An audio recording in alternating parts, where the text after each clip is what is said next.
So I just finished watching Kamala debate Donald Trump, their first debate, and I have to say, Donald Trump has given quite a lot of talk about a bloodbath.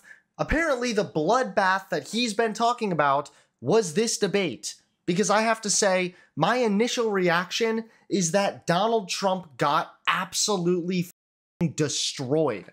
I mean, obliterated. He came off unhinged, rambly, and not to mention, even at the very beginning of the debate, he looked like he was dying. Meanwhile, Kamala Harris was pretty much giving him the disappointed mom look the entire time. It was pretty based. First and foremost, I think without a doubt, Kamala Harris won that debate. I don't care if you're a Trump supporter. I don't care if you're a Kamala supporter. It was without a doubt abundantly clear that Kamala Harris delivered clear, concise answers, policies, and responses. Donald Trump, however, came off like a delusional old man, and I really think that he can best be summed up by just calling him Dementia Don. Kamala consistently demonstrated that she was more patriotic than Donald Trump because of her constant positive messaging and the fact that she consistently spoke against Donald Trump's divisive rhetoric. Trump also tried to call Kamala Harris a radical leftist liberal, which I have no idea what the hell that even means, but he tried to claim that she was like a Marxist or something. If she ever got elected, she'd change it,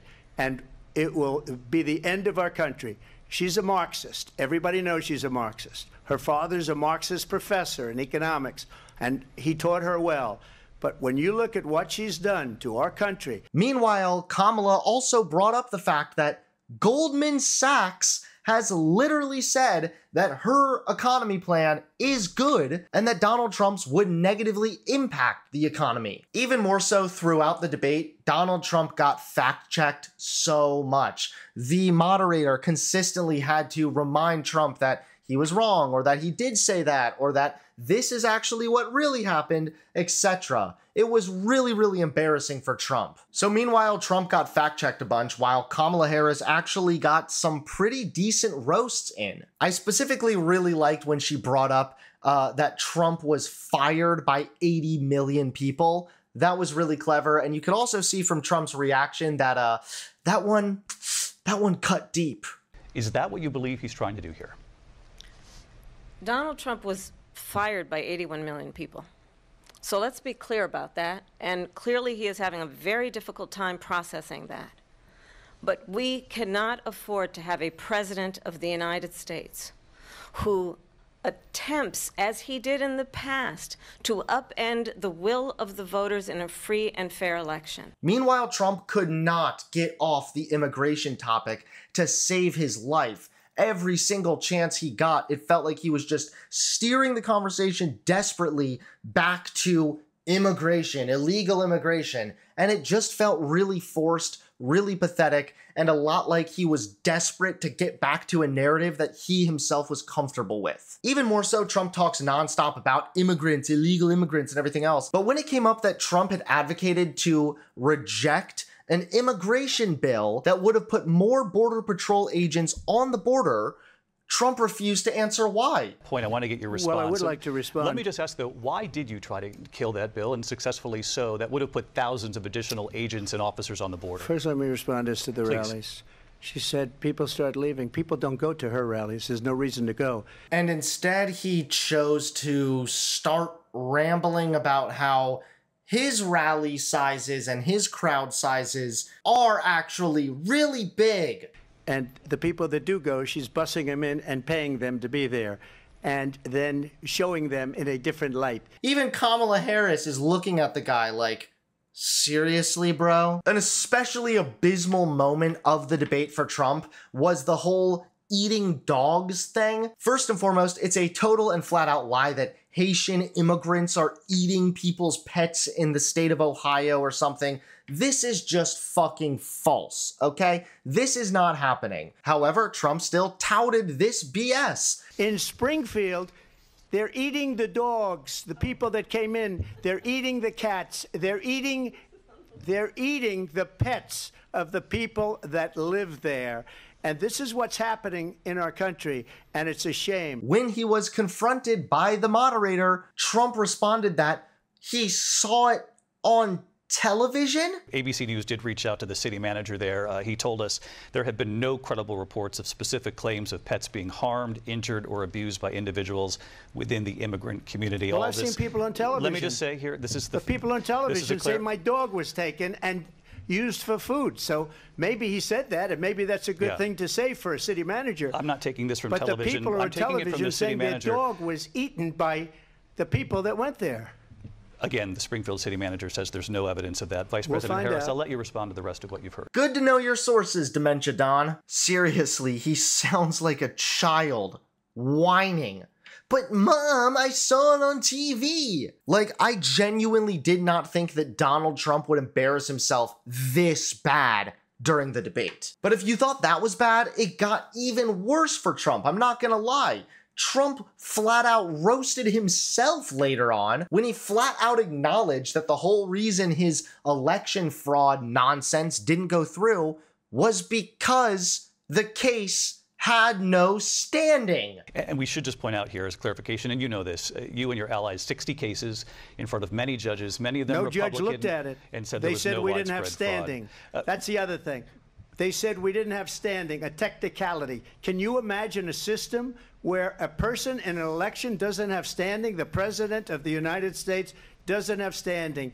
That's how we lost. Seriously, Trump, you're taking so many massive L's right here. I'm embarrassed to share oxygen with you. Trump pretty much just said on live national television, it's just because we had no evidence, okay? And then, of course, Trump continued on this whole nothing bad would have ever happened if I were president. President Trump, how would you negotiate with Netanyahu and also Hamas in order to get the hostages out and prevent the killing of more innocent civilians in Gaza? If I were president, it would have never started.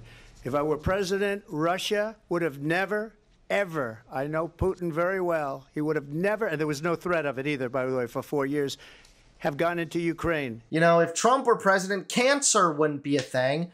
If Trump were president, AIDS would never have existed. Kamala, of course, also had a pretty good roast in response. I believe the reason that Donald Trump says that this war would be over within 24 hours is because he would just give it up. And that's not who we are as Americans. Let's understand what happened here. I actually met with Zelensky a few days before Russia invaded, tried through force to change territorial boundaries, to defy one of the most important international rules and norms, which is the importance of sovereignty and territorial integrity. That wasn't the end of Dementia Don's flubs and gaffes as he went on the debate. Trump also completely floundered when questioned as to why he ever called into question Kamala Harris's ethnicity. Mr. President, you recently said of Vice President Harris, quote, "I didn't know she was black until a number of years ago when she happened to turn black, and now she wants to be known as black." I want to ask a bigger picture question here tonight. Why do you believe it's appropriate to weigh in on the racial identity of your opponent? I don't, and I don't care. I don't care what she is. I don't care. You make a big deal out of something, I couldn't care less. Whatever she wants to be is okay with me. But those were your words, so I'm asking. I don't know. I mean, all I can say is I read where she was not black, that she put out, and I'll say that. And then I read that she was black, and that's okay. Either one was okay with me. That's up to her. That's up to her. Vice President Harris, your thoughts on this? I think it's, I mean, honestly, I think it's a tragedy that we have someone who wants to be president who has consistently, over the course of his career, attempted to use race to divide the American people.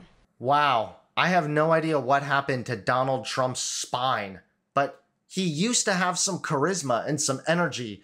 Now he's just a mopey old man. And it got even worse when the topic of Obamacare came up. Trump tried to claim that Obamacare wasn't very good or that he has a better idea, and when pressed further about it, he responded by saying, well, he doesn't really have a plan, but he has a concept of a plan. I inherited Obamacare because Democrats wouldn't change it. They wouldn't vote for it. It's still never going to be great, and it's too expensive for people.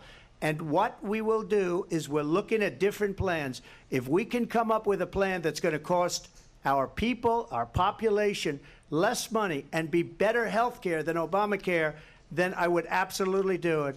But until then, I'd run it as good as it can be run. So just a yes or no, you still do not have a plan?